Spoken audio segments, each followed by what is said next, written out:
Hola, quiero compartir algo respecto al ministerio y a la vida del apóstol Judas. Sí, precisamente el apóstol que traicionó a Jesucristo y lo vendió por 30 piezas de plata.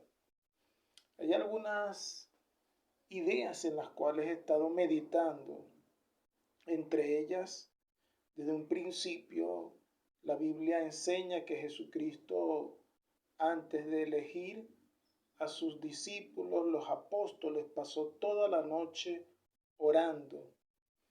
Eso habla de la responsabilidad que existe al elegir a personas cercanos a nosotros, que trabajen junto a nosotros, que formen parte de nuestro equipo. En este caso, del equipo de Jesucristo, sus 12 discípulos. Y eligió a Judas. Y en alguna porción de la escritura se dice: no os he elegido yo a vosotros los 12, y uno de vosotros es adversario. Entonces, digamos que cuando él hace esta declaración, medito yo que en su humanidad Jesucristo no conocía el corazón de Judas, y como Dios no le conocía como un hombre de Dios, como un ser humano, al igual que nosotros,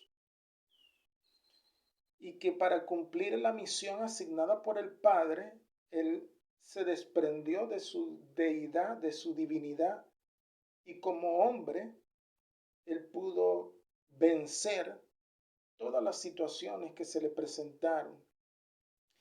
Y quiero recalcar mucho respecto a que para elegir a un tesorero,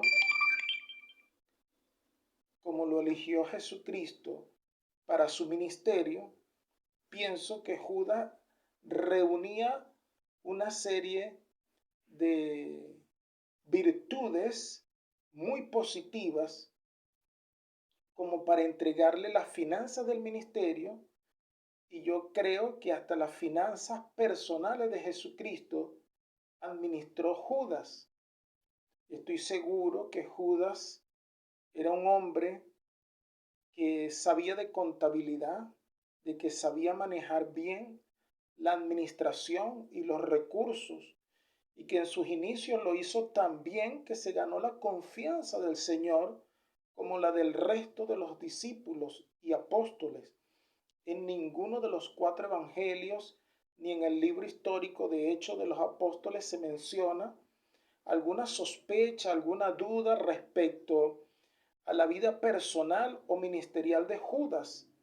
Así que en algún momento Judas se desvió del amor original, y no fue que desde un principio fue un engañador.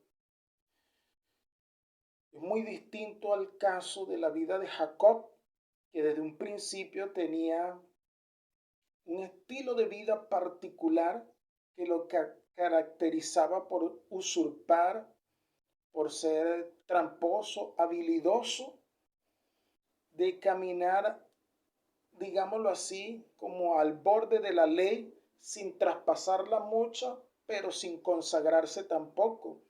Porque vemos a un Jacob que llega a un lugar donde tiene una revelación como la de ver ángeles que bajan y suben una escalera, y interpretando correctamente la revelación del lugar donde estaba, hace un compromiso con Dios de que Jehová Dios sería su Dios, y de que él apartaría el diezmo de todo lo que ganaría, y algún tiempo después no cumple con su palabra.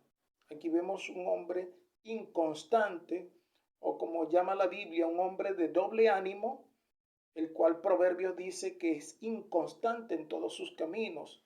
No así el, la vida del apóstol Judas.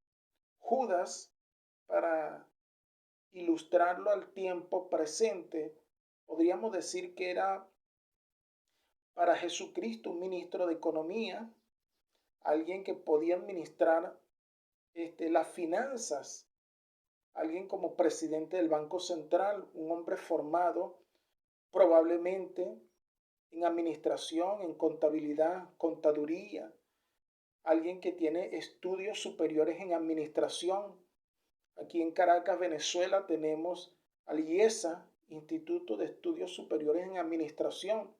Seguramente Judas no solamente se graduó allí, se hubiese graduado allí, sino hasta hubiese dado clases en el IESA. Así que Judas no era cualquier loco o cualquier persona que se le asignó una responsabilidad de llevar allí el dinero para comprar el alimento, sino que tenía una responsabilidad grande. Se le estaba otorgando la confianza de administrar los recursos del Mesías, los recursos terrenales con los cuales se movía Jesucristo y sus discípulos y los apóstoles.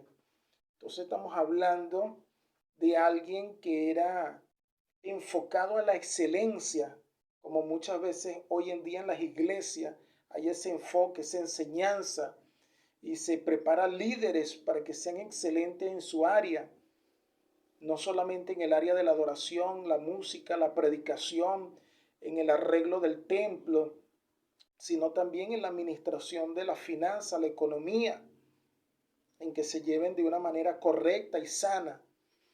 De aquí es importante recalcar que todo dinero presupuestado para un objetivo dentro de la iglesia y en cualquier otra organización, llámese empresa o industria, debe ser empleado para ese objetivo, porque cuando los fondos se destinan para otro objetivo del que fue presupuestado, ahí se incurre en delito y en el caso de la iglesia en pecado. Así que presten mucha atención los que llevan la contabilidad en empresa, en industria, en negocios, pero particularmente dentro de la iglesia. Tomar los fondos de la iglesia, aunque sea temporalmente, sin autorización del pastor, sin autorización de los ancianos de la iglesia, es hurtar las cosas de Dios, es no tener temor a Dios y es estarse buscando unas consecuencias muy similares a las que experimentó Ananías y Zafira, a las que experimentó Judas y a las que experimentó también un príncipe de Israel llamado Usa, el cual por querer ayudar a que no se cayera el arca del pacto cuando era trasladada en dos bueyes por el rey David, tocó el arca del pacto para que no se cayera y fue fulminado, muerto en el acto, lo cual hizo que David tuviese miedo de llevar el arca del pacto hasta su casa y prefirió enviarla a la casa de Obed-Edom. A veces también dentro de la iglesia hay líderes que no entienden lo peligroso y lo sagrado que son las cosas de Dios. No solamente los hombres de Dios, sino los objetos sagrados que ya han sido consagrados, llámese terreno, llámese instrumentos musicales, llámese sillas, bancas. Presten mucha atención, o terreno de la iglesia, con lo que decide tomar sin permiso, sin autorización, aunque sea temporal, por unas horas, por unos días, por una semana. En el caso del mundo, para citar el área de la banca, los trabajadores que trabajan como cajeros, si se les descubre que ellos toman una porción de dinero, aunque sea pequeña, y la pongan al día siguiente, cuando son descubiertos son despedidos. Y no solamente pierden su trabajo, sino que ya no vuelven a trabajar en el área de la banca porque queda un expediente negativo, como alguien que ha tomado los dineros porque se le había dado la confianza de ser cajero y sustrajo un dinero aunque lo haya puesto después. Entonces prestemos atención y no seamos sorprendidos en ningún delito o falta o pecado. Dios le bendiga.